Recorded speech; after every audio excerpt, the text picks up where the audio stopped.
بسم اللہ الرحمن الرحیم۔ شروع کرتا ہوں اللہ کے نام سے جو بڑا مہربان اور رحم والا ہے۔ بات یہ بھائی جان کہ ہمارے بھائیوں سے سری کوٹ گاؤں میں زمین جائیداد کے تنازع پر زبیر نامی شخص نے درخواست دی تھی۔ حالانکہ وہ ایک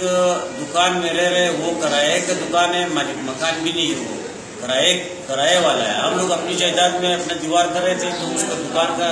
سامنے والا جو روشن ہے وہ اس کا بند ہو رہا تھا، دکان اس کا ناکام ہو رہا تھا، تو اس نے حالانکہ کرایہ دار ہے، اس نے کیس کیا، پرچہ کیا ہم پر، ہمارے 6 بھائیوں پر اس نے پرچہ کیا۔ تو ان 6 بھائیوں میں جو ہے ہمارے ایک پولیس حوالدار ہے جو بلوچستان روڈ میں 14 اگست کے دن کچھ سال پہلے اس کی سینے پر گولیاں وردی میں لگے ہیں۔ یہ پولیس والے آ گئے اور ان کو باقاعدہ لے جا رہے تھے، تو میرے بھائیوں نے کہا کہ بھائی آپ چلے جائیں، ہم خود آتے ہیں تھانے کو۔ جب وہ چلا گیا تو ہمارے بھائی خود تھانے چلے گئے، تو وہاں پر ان لوگوں نے 6 گھنٹے حوالات میں بند کیا ہوا تھا۔ حالانکہ ایک پولیس حوالدار میرا بھائی جو پولیس کی وردی میں ڈیوٹی کے دوران سینے پر گولی لگے اشتہاری مجرموں کو پکڑتے وقت،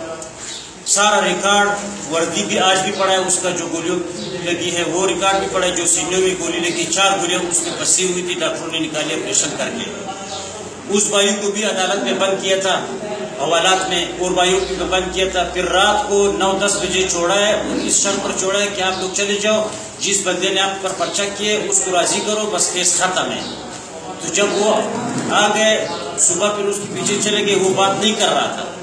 بات نہ کرنے کی وجہ سے اس نے پھر ادھر درخواست دے دی کہ بھائی یہ ہم کو دھمکیاں دے رہے ہیں، یہ کرے وہ کرے ناجائز۔ پھر ہمارے بھائیوں کے پیچھے آ گئے۔ پھر اس کے علاوہ ایس ایچ او خود ہے، ہمارے جو چیئرمین ہے سید عثمان سری کوٹ کا، اس کے ساتھ ملے، علاقے کا لوگ بیٹھے، تو باقاعدہ ایس ایچ او نے پھر خود کہا کہ یار لگتا ہے اسی طرح ہے کہ اس نے کوئی ایسا غلط کام نہیں کہ جس نے درخواست دی یہ بوگس ہے اور 2 نمبر ہے۔ تو اس کے بعد پھر 10 دن کے بعد 17 تاریخ کو 16 تاریخ کو امجد حوالدار تفتیشی سری کوٹ کو آیا، میرے بھائیوں کو کہا کہ آپ لوگ کل تاریخ کو آ جاؤ، اپنا بیان ریکارڈ کروائیں۔ تو میرا بھائی اکبر شاہ اور میرا جو جائیداد بنا رہے مستری ہے محمد اسماعیل، ہمارے رشتہ دار ہے، ان دونوں وہ 17 تاریخ کو چلے گئے تھانے کو، باقاعدہ اپنا بیان ریکارڈ کرایا ہے۔ تو ان لوگوں نے کہا دوسرا بھائی جو ہے آپ کا ظفر شاہ نہیں آیا، تو ان لوگوں نے کہا کہ ان کا چوزوں کا پارے میں سرئی میں، تو ہم آج آ گئے تو کل وہ بھی آ جائے گا، کوئی مسئلہ نہیں، وہ بھی آ جائے گا۔ جب وہ 18 تاریخ کو صبح 9:09 بجے باقاعدہ غازی تھانے کو خود گیا ہے، اور وہاں پر وہ حوالدار امجد جو تفتیشی ہے وہ موجود نہیں تھا، اور اس کو گھنٹی بھی نہیں جا رہی تھی موبائل کی۔ تو 12:30 بجے کے لگ بھگ جب اس کو گنٹی کری ہے، اس حوالدار کو ہمارا بھائی اسی تانے میں بیٹھے، اس کو گنٹی دی کہ بھائی اب بہت ٹائم ہو گیا، 3-4 گھنٹے آپ کو انتظار کیا، آپ کہاں ہیں، آپ آ جائیں، ہمارا بیان ریکارڈ کرائے۔ تو اس نے کہا بس آپ بیٹھ جاؤ، میں بس ابھی 5-10 منٹ میں پہنچنے والا ہوں۔ جب وہ جیسے پہنچا ہے تو میرے بھائی کے جیب سے موبائل اور شناختی کارڈ نکالا ہے اور حوالات میں بند کر دیا، اور اس کو کہا کہ آپ پر 9C کا پرچہ ہے۔ تو جب 4 بجے ہم لوگوں کو پتہ چلا، میرے دوسرے بھائی اکبر شاہ کو کسی نے فون کیا تھانے سے کہ آپ کے بھائی پر 9C کا پرچہ ہو گیا، 2 کلو اور 230 گرام چرس جو ہے آپ کے بھائی پر ڈال دیا ہے۔ میں وزیر اعظم Pakistan, chief justice of Pakistan, متعصب صوبائی خیبر پختونخوا، وزیر اعلیٰ پختونخوا اور IGP inspector general police Khyber Pakhtunkhwa, DIG Abbottabad Hazara division, ان سب سے میں زور اپیل کرتا ہوں کہ خدا کے لیے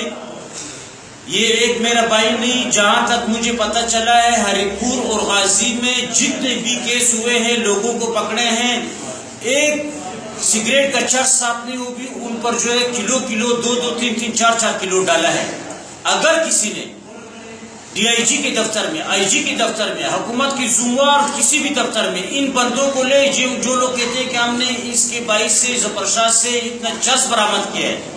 2 کلو اور 230 گرام تو بہت دور کی بات ہے، صرف 2 سگریٹ کا چرس کا مال، 2 سگریٹ کا مال چرس جو ہے، اگر اس لوگوں نے اسے برآمد کی 2 کلو تو دور کی بات ہے، یہ آ کر قرآن پاک پر ہاتھ رکھ لے، میں خدا اور قرآن پر یہ بات چھوڑتا ہوں اور میرے بھائی کو بالکل سرعام ہریپور بتیوں والا پر اعظم چوک میں اس کو پھانسی پر لٹکا دے۔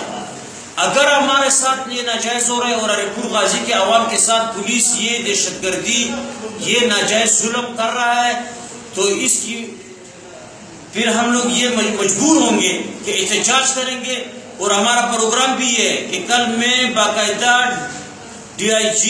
ہزارہ ڈویژن ایبٹ آباد سے ملاقات کروں گا، اور پرسوں میں IGP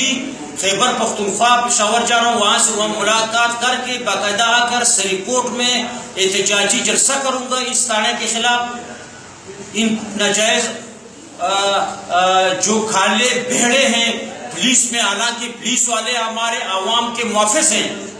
اور ان پولیس والوں نے عزت دار لوگوں کو بے عزت کرنے کی کوشش کی ہے اور ان پر ناجائز الزامات لگا کر، ناجائز منشیات ڈال کر، اور ان کو جو ہے جیلوں میں ڈال رہے ہیں ناجائز۔ تو اس ظلم کے خلاف صرف میرا نام بھائی نہیں، غازی ہریپور میں بہت لوگ ہیں، اس ظلم کے خلاف میں سری کوٹ میں احتجاجی جلسہ کروں گا، اور اس کے بعد میں بتیا والا چوک میں باقاعدہ تمام بچوں کو، عورتوں کو یہاں لا کر ہریپور بتیا والا فاروق اعظم چوک میں اس کھالے بیڑوں کے خلاف میں باقاعدہ سخت ترین احتجاج کروں گا اور پرامن احتجاج کروں گا۔ اگر پرامن احتجاج سے بھی کچھ نہ بنا تو میں یہ ایمانداری سے آپ کو کہتا ہوں کہ میں شارع ریشم پڑیا چوک روڈ پر میں شارع ریشم روڈ بلاک کروں گا اس ظلم کے خلاف۔ حکومت انصاف کا، تحریک انصاف کا ہے، اور عمران خان کہتا ہے کہ جنگل کا قانون نہیں چلے گا، مشال خان کو قتل کر دیا ہے، شہید کر دیا خان عبدالولی خان کی یونیورسٹی میں، اور یونیورسٹی کے انتظامیہ ملوث تھی بیچ میں، اور وہ یہ سازش ہو کہ 2 دن پہلے اس نے انتظامیہ اور یونیورسٹی کے پروفیسروں کے خلاف اور فیسوں کے خلاف احتجاج کیا ہوا تھا، اور اس وجہ سے اس کو قتل کر دیا۔ اور یہی وجہ ہے آج ادھر بھی جنگل کا قانون ہے ہمارے ضلع ہریپور میں، اس جنگل کا قانون کو ختم کرنے کے لیے جہاں تک بھی ہوا ہم احتجاج کریں گے۔